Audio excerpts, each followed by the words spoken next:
Alright, this is going to be a quick install video of the Tavor binary shim that goes into a stock X95 trigger pack. I'm going to assume everybody knows how to get your pack out of the firearm, so we're dealing with the pack only. This is the only thing we need to work with. What we can do is I'm going to use a 300 blackout round.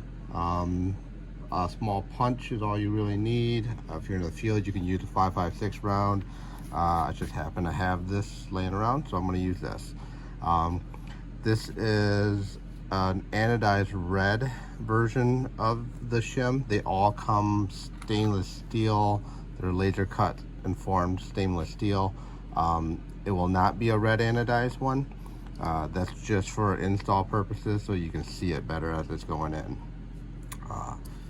So step one, go ahead, hold your hammer, pull forward on the trigger tab so you can release the hammer tension, so we're in this position. From there, one side has a ridge, one side is flat. You want to put the ridge side facing down. This is the pin you're working with. I just want to push that down,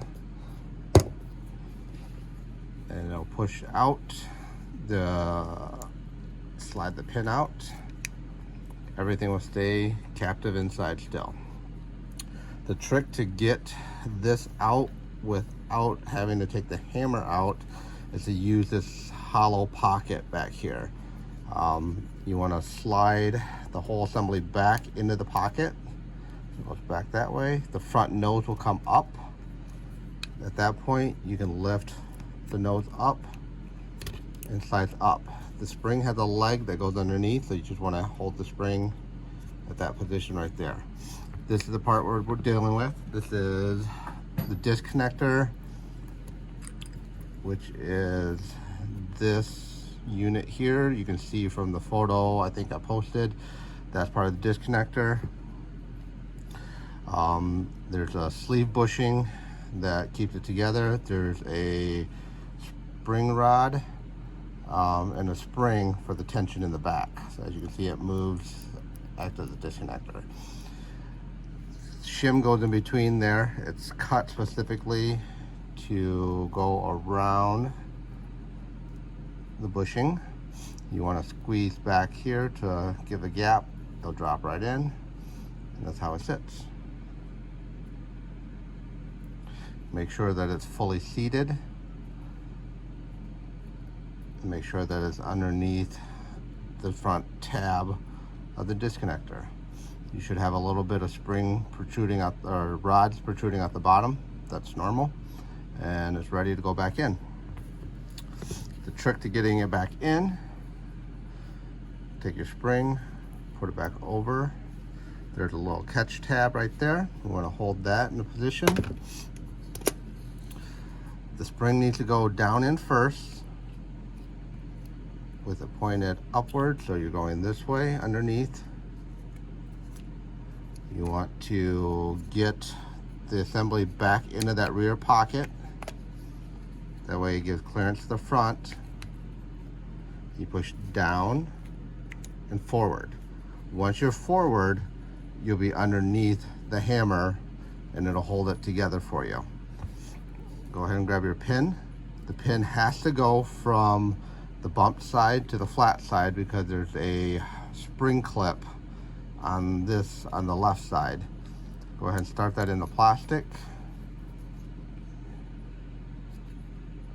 Slide that back and try to align it so it pushes through. At this point, you're in this far. You're at the detent. See it in there? It's a small ring detent. You want to be careful to make sure that ring is properly seated in its channel before you push hard. If not, you can damage it. So just run the tip of the punch around as you push up on the back, just to make sure that it's started on that ring. Go ahead and set it down.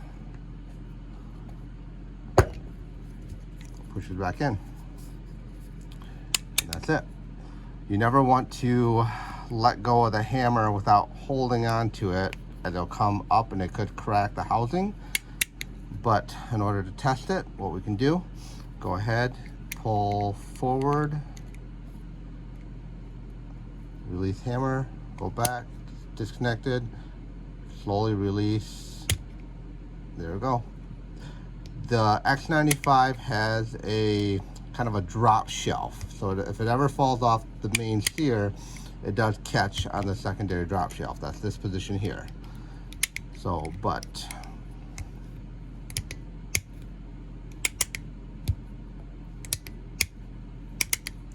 and that's it. Install is pretty quick. To reverse, take it out, same thing.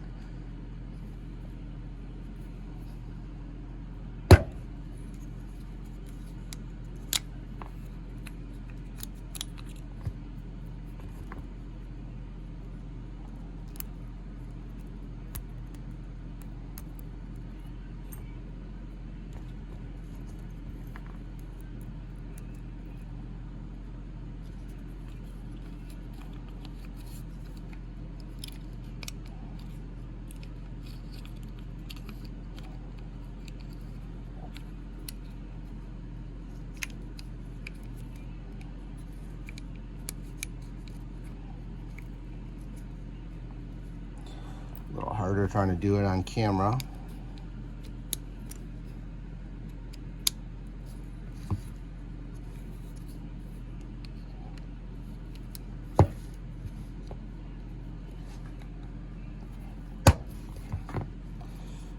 That's it.